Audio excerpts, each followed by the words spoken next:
Anuppur police के कार्यप्रणाली पर फिर एक बार उठे हैं सवालिया निशान। आखिर क्यों महिला को 8 घंटे तक अपनी शिकायत दर्ज कराने के लिए थाने के चक्कर काटने पड़े। अंततः उस महिला को थाने के सामने धरने पर बैठना पड़ा न्याय के लिए। आखिर अनूपपुर पुलिस को हो क्या गया है? मोतिउर रहमान पुलिस अधीक्षक लगातार अपराधों पर अंकुश लगाने का प्रयास कर रहे हैं, मगर उनके अधीनस्थ कर्मचारी थाना प्रभारी उनकी योजनाओं पर पलीता लगा रहे हैं, उनकी कार्यप्रणाली पर पलीता लगा रहे हैं। ऐसा ही कुछ मामला दरअसल चचाई थाना अंतर्गत का आया, जहां भाजपा की महिला पार्षद के साथ मारपीट कर अभद्र व्यवहार की शिकायत चचाई थाने में करने महिला पहुंची थी।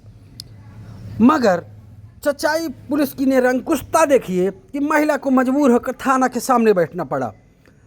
अंततः मंत्री के हस्तक्षेप के बाद महिला के शिकायत पर मामूली धाराओं पर मुकदमा कायम किया गया। हम आपको बता दें कि पूरा मामला शहडोल संभाग के अनूपपुर जिले के चचाई थाना क्षेत्र के अमलाई बरगवां क्षेत्र वार्ड नंबर 6 की भाजपा महिला पार्षद सुंदरबाई विश्वकर्मा के साथ कुछ युवकों ने न केवल मारपीट की बल्कि महिला अभद्र व्यवहार किया, ऐसा महिला का आरोप है। इस बात की शिकायत करने पहुंची महिला पार्षद की चचाई पुलिस ने उनकी नहीं सुनी। देर रात तक महिला थाने के सामने बैठी रही। बाद में मंत्री दिलीप जायसवाल के हस्तक्षेप के बाद महिला की शिकायत पर थाने में एफआईआर दर्ज की जाती है। आखिर हो क्या गया है अनूपपुर पुलिस का? क्यों एक महिला को थाने के सामने बैठना पड़ता है? कब आखिर पुलिस समझेगी इस बात को? आखिर किसको बचाने का प्रयास कर रही थी? बहुत सारे ऐसे सवाल हैं महिला की शिकायत पर। एक तरफ महिला सुरक्षा की बात करती है सरकार, दूसरी तरफ महिला के साथ अभद्र व्यवहार, मारपीट करना, ये उसके बाद उसको न्याय के लिए दर दर भटकना, ये अपने आप में बड़ा सवाल है। एक और जहां पुलिस विभाग महिलाओं को सुरक्षा और सम्मान दिलाने के उद्देश्य से महिलाओं के प्रति लोगों में जन जागरूकता लाने के लिए मैं हूं अभिमन्यु अभियान चलाकर लोगों को जागरूक कर रही थी, तो वहीं दूसरी ओर पुलिस विभाग के अधिकारी ही सरकार और सुविचार पर कैसे पलीता लगा रहे हैं, इसका उदाहरण अनूपपुर के चचाई थाना में देखने को मिला। दरअसल लगातार ये मामला बिगड़ता चला गया और मंत्री के हस्तक्षेप के बाद महिला की शिकायत पर अपराध पंजीकृत हुआ। बाढ़ के दोनों आरोपी भी इसी वार्ड नंबर 6 के रहने वाले अमलाई थाना के नगर पालिका क्षेत्र के। इस पूरे मामले पर पुलिस अधिकारियों का, बाकी लोगों का क्या कहना है, आप इत्मीनान से सुनिएगा और तय करिएगा कि आखिर महिला की सुरक्षा व्यवस्था पर अनूपपुर अब भी ढीला क्यों है?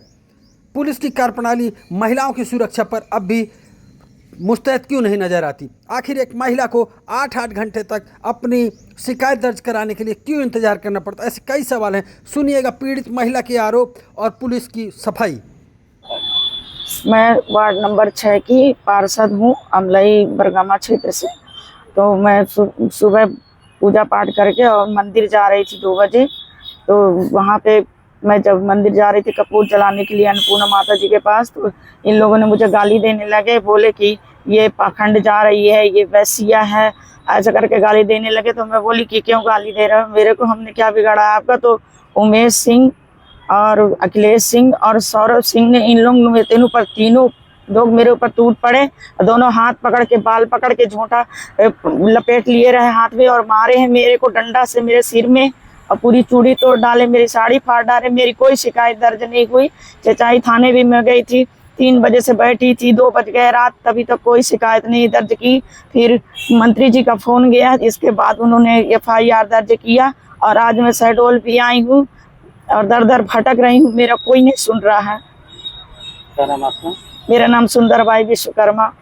महिला जब थाने पहुंची थी तो महिला मतलब जो दूसरा अपोजिट पार्टी थी, इन लोग की इलेक्शन के पीछे कोई रंजिश थी आपस में, तो उनपे उनका जो पहले रिपोर्ट कर रही थी वो 3 से 54 की कर रही थी, जबकि उसके बच्चे भी खुद ये बात कह रहे थे कि मारपीट की है और मारपीट के दौरान उसकी साड़ी फटी है। तो एसपी ने भी कहा कि हम जांच करने के बाद में इस पर कर देंगे। बाकी एफआईआर तो तुरंत ले रहे थे, पर जैसा वो जिद कर रहे थे उस तरह से, तो फिर उनको समझाया तो 3 अपराध तो तुरंत पंजीबद्ध कर दिया और बाकी चीज़ें जाँच में ले ली गई हैं। तो जांच करने के बाद में जो भी चीज़ें आएंगी और मारपीट की भी जो धारा बढ़ेगी उसको बढ़ाया जाएगा। उनके बच्चों की शिकायत थी कि सोशल मीडिया पे कुछ गलत पोस्ट किए हैं, तो उनको भी ये समझाई दी कि आप इसकी प्रिंट दे दीजिए, जो भी धारा लगनी होगी उसकी जांच करके धारा इजाफा कर दी जाएगी। Thank you. देखिए, क्योंकि दोनों एक ही वार्ड के हैं, वार्ड नंबर 6 के रहवासी हैं और दोनों एक दूसरे को जानते थे, जैसे कि पहले चर्चा की गई है और सभी जनप्रतिनिधि भी आए थे, पहले आपस में इनकी बातचीत हुई जो उनकी सामंजस्य नहीं बन पाया, और क्योंकि मेडिकल हुआ, मेडिकल होने के बाद जो है इस पर एफआईआर पंजीबद्ध हुई। तो वो सर आंदोलन कर मतलब यहाँ पे विरोध कर रही थी ना थाने के सामने बैठ के? जी, विरोध जैसा कोई बात नहीं थी, जो है उन्हें जितने इस समय बैठी हैं, मेरे सामने बैठी है, तो हमने उनका बाकायदा चर्चा करी है, उनसे बातचीत करी है और वो स्वतंत्र थी, जहाँ बैठना चाहती हैं बैठ सकती हैं। अगर वो बाहर बैठी हैं तो हो सकता है वो बाहर बैठी हो, लेकिन ये है कि उनकी आज एफआईआर हो गई है।